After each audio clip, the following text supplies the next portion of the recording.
आणखीनही कुठे जाणार आहोत ना सर? आता आपण शेतावर जायचंय. हम्म. तिथं आपल्याला बैल बघायची, बैलगाडी. आणि माझं शेताचं जे मी त्याचं नाव दिलंय बिजाई. बिजाई. बीला जन्म देणारी आई. हो. आणि मी ती रोपवाटिका बनवणार आहे, बिजाई रोपवाटिका. वा, बीला जन्म देणाऱ्या आईची रोपवाटिका. कसलं सुंदर नाव आहे. है ना? कमाल आहे. सगळेजण असे होतात की अरे हा. 35 वर्ष आम्ही या ह्याच्यात आहे, पण कसं काय सुचलं म्हणलं, सहज सुचलं. किशोर ठाकूरांना आम्ही बोलत बसलो होतो. म्हणलं काहीतरी नाव वेगळं असलं पाहिजे, काय असलं पाहिजे. म्हणलं बिजाई. हो म्हणलं अरे मस्त आहे, म्हणजे जिजाई, विठाई, एक्झॅक्टली. रुक्माई, हा. ही बिजाई. बिजाई काय, बीला जन्म देणार आहे. वा. आणि मग तिथं मी अशी सगळी वेगळी रेअर रोपं बनवणार आहे. तिथं मी स्वतःसाठी दुधासाठी गाई म्हण किंवा भाजीपाला असा एक पार्ट करणार आहे. आणि एक छोटी रोपवाटिका बनवणार आहे. ती रोपं बाहेर कशी जातील ते बघायलाच जाऊया आपण. आता बिजाईचा जन्म कसा होतो वा, त्या बिजाईचाच आपण बघूया. चला. यस.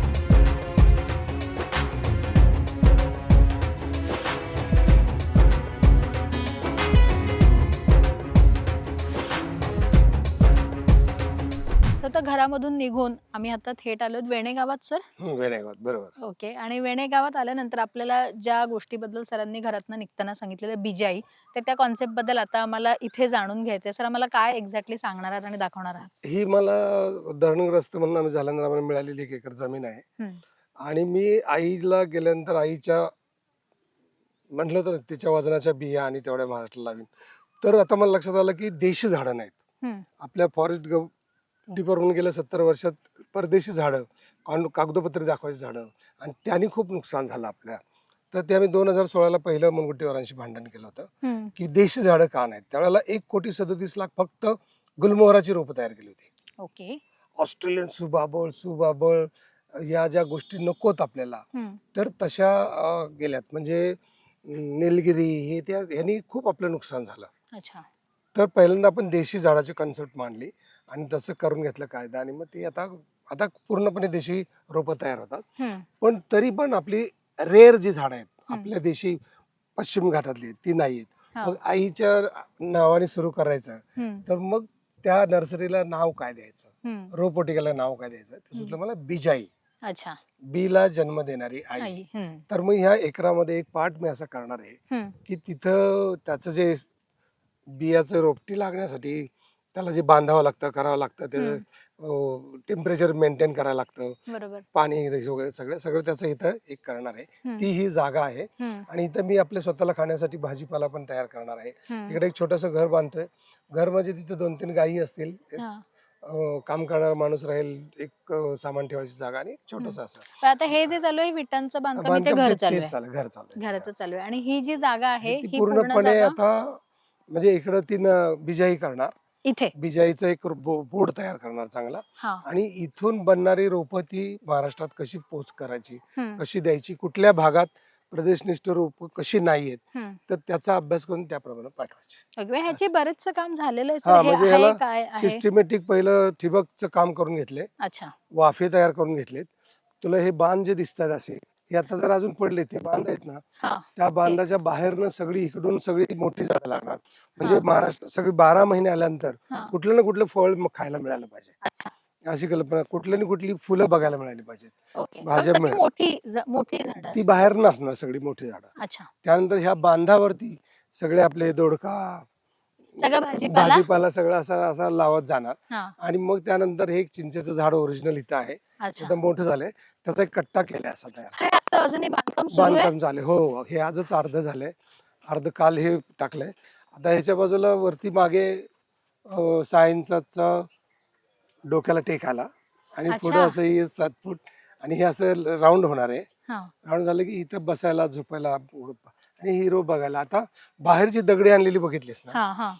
ती माझ्या आई वडिलांनी घर बांधलं होतं आणि ते मोडलं चुलत्याने. हम्म. आणि ते आमचं जरा भांडण होतं. मी म्हटलं जाऊ दे मला ते भांडण. हम्म. पण माझ्या आई वडिलांनी हात लागलेली जे दगडी आहेत ती सगळी दगडी उचलून आणली आणि इथल्या पायाला मी वापरली. ओ, म्हणजे या घराचा पाया त्या दगडांनी माझ्या आई बनलाय. वडिलांनी डोक्यावर वाहिलेली बैलगाडीतनं आणलेली जी दगड आहेत ती दगड मी माझ्या घराला वापरली. वा. आणि त्यानंतर बाहेर अजून तू दगड बघितलीस तर नदीमध्ये लोक टाकून दिलेत दगडी. हम्म.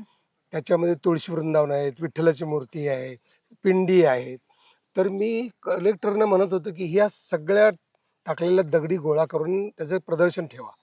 पण अच्छा. ते कलेक्टरनी काय ऐकलं नाही. ते माझ्या पुरतं मी असं केलंय. त्यातलं चांगल्या चांगल्या दगडी आहेत ना, तो हा 4 गुंठ्याचा पार्ट आहे. हा. तो किशोर ठाकूर हा हम्म. हा एवढा पार्ट आहे ना, ह्याच्यामध्ये एक स्कल्पचर उभं करणार. त्या अच्छा. दगडाचं एक पिंडी आहेत.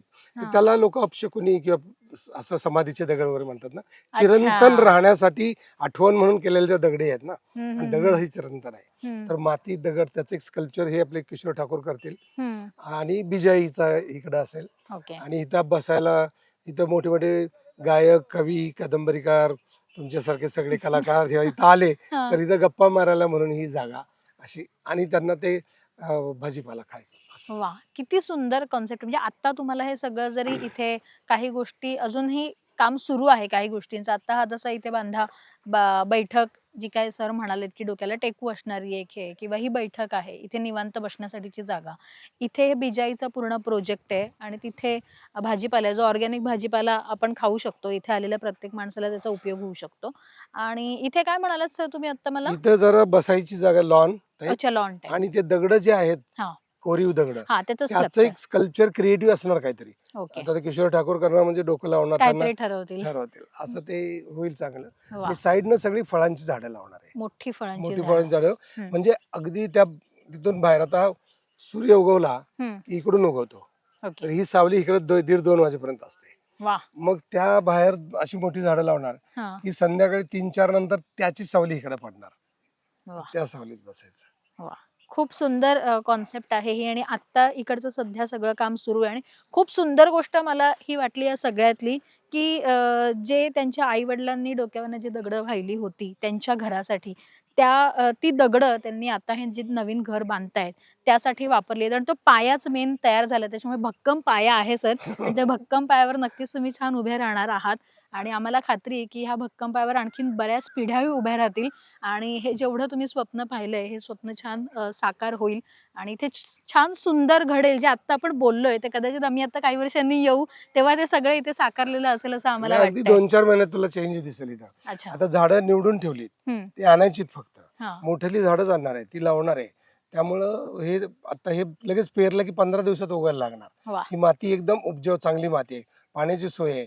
बी खत सगळं तयार करून ठेवलंय. खताचं डील तयार आहे सगळं. त्याच्यात खत टाकून ठेवलंय. त्यामुळे 2-3 महिन्यात ऑगस्टला तो आलीस. हम्म.